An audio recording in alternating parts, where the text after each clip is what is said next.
Well, good day, everyone.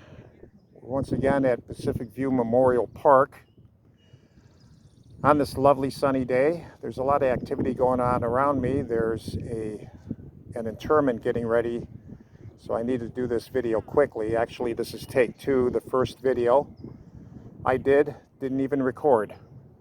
Maybe I should get a new phone. We are covering two very sad cases of suicide.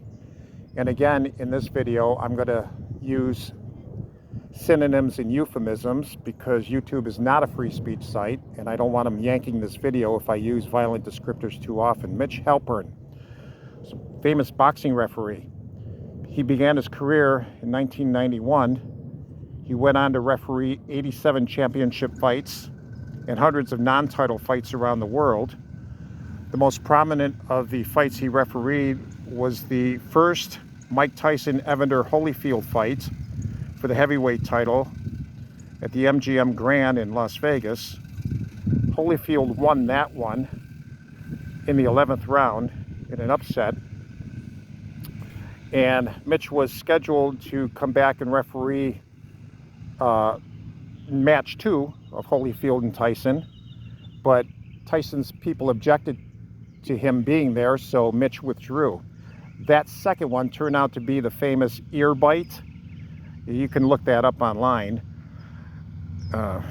Tyson obviously had some anger management problems, but he went on to do other things. He refereed a fight between Gabriel Ruelas and Jimmy Garcia for the boxing championship heavyweight title in 1995. Gabriel Ruelas won that fight. Unfortunately, though, Jimmy Garcia was knocked out in the ring, severely injured, taken to a hospital, and died from brain damage a couple of weeks later. And I'm kind of wondering if maybe Mitch didn't carry that or the guilt of that around with him. It's very possible. Excuse me. He refereed several other notable bouts in 1999. He played the part of a referee in the 1999 film Play It to the Bone, but he eliminated himself on August 20th, 2000 in his Las Vegas home. Self-inflicted gunshot wound to the head. He was only 33 years old. Why he did it? Apparently it's a matter of conjecture to this day. He was engaged to be married when he died. It's very possible that he carried around a lot of guilt with him because a fighter died in a fight that he was refereeing. It's possible. But that's Mitch right here. Now we're going to take a walk to the grave of Erica Blasberg. She's over here in nearby Lido Terrace, very close to somebody that I and my family know well. Well, my brother knows her well. Let's walk over here. Erica P Blasberg was a member of the LPGA, the Ladies Professional Golf Association.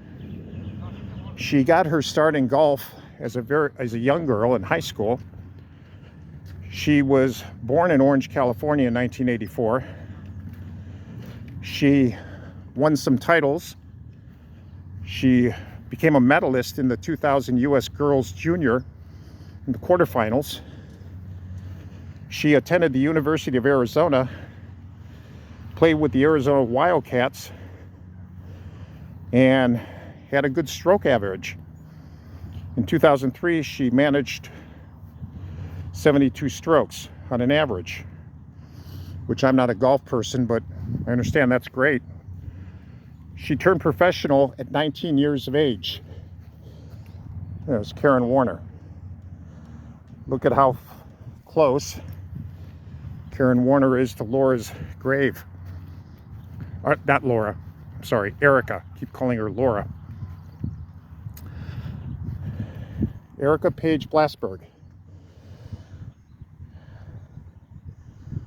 She was quite accomplished for being a young lady.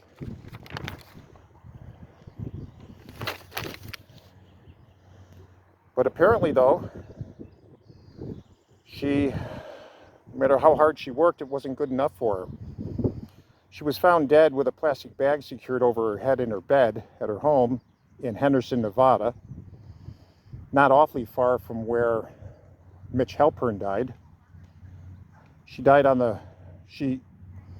eliminated herself on May 9th, 2010 by securing a plastic bag over her head, loading herself up with a bunch of pills, and simply laying down never to get up again. She had been seen by a Dr. Hess, who prescribed her a lot of pills. Some were for pain, some were for anxiety. And she, from what witnesses said, she was, let me get more online here. She was romantically involved with this doctor.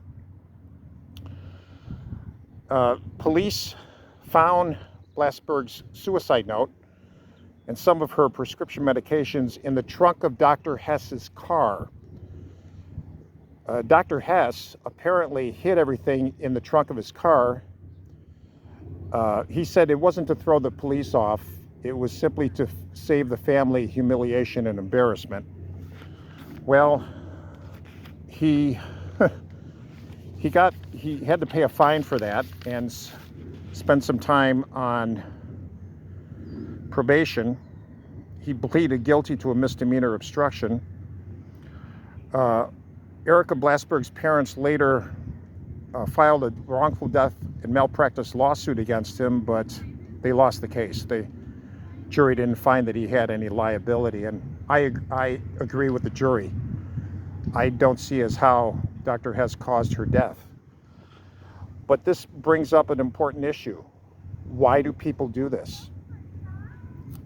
I mean, we know that God put it in every human heart to live, to prosper. Jesus said in John chapter 10, I have come that they might have life and have it more abundantly. The thief, however, comes only to kill, steal, and destroy. So this urge to off oneself, to eliminate oneself, cannot possibly be from any other source than from the thief, the enemy, the dragon, the serpent, God's archenemy. If you're having thoughts of self-elimination, I would recommend that you call 988. It's a 3-digit number that was set up just less than 2 years ago. It's a national number. It will hook you to mental health professionals. You can talk by the internet or by telephone. Usually the police don't get involved in this unless it's really definitely going somewhere. But most of the time, according to what I've heard, mental health professionals can help talk these people through these horrible feelings that they're having of self-destruction. We all know people that have committed suicide. I had clients that have eliminated themselves. Some of them I had just been with them the previous week, and next thing I know, they've gone to another life. So get the help you need. There were 5 suicides in the Bible. There were 4 of them in the Old Testament. There was King Saul. There was King Saul's armor bearer, who apparently thought that they had no other choice. It was either off themselves or the Philistines would torment them. So they chose to eliminate themselves. There was Abimelech, the son of Gideon, the corrupt judge. And of course there was Ahithophel, David's ex-counselor, who sided with Absalom, but whose counsel was ignored. Apparently all those people felt that there was no other option than to just take their lives. And of course there was one self-elimination in the New Testament. That was by one of the 12, Judas. And Jesus said of that man, it'd be better for him had he never been born. So yeah, The Bible doesn't condone suicide. It doesn't. It's just not a good thing to do. So if you're having thoughts of self-elimination, please call 988 and you can get the help right away that you need.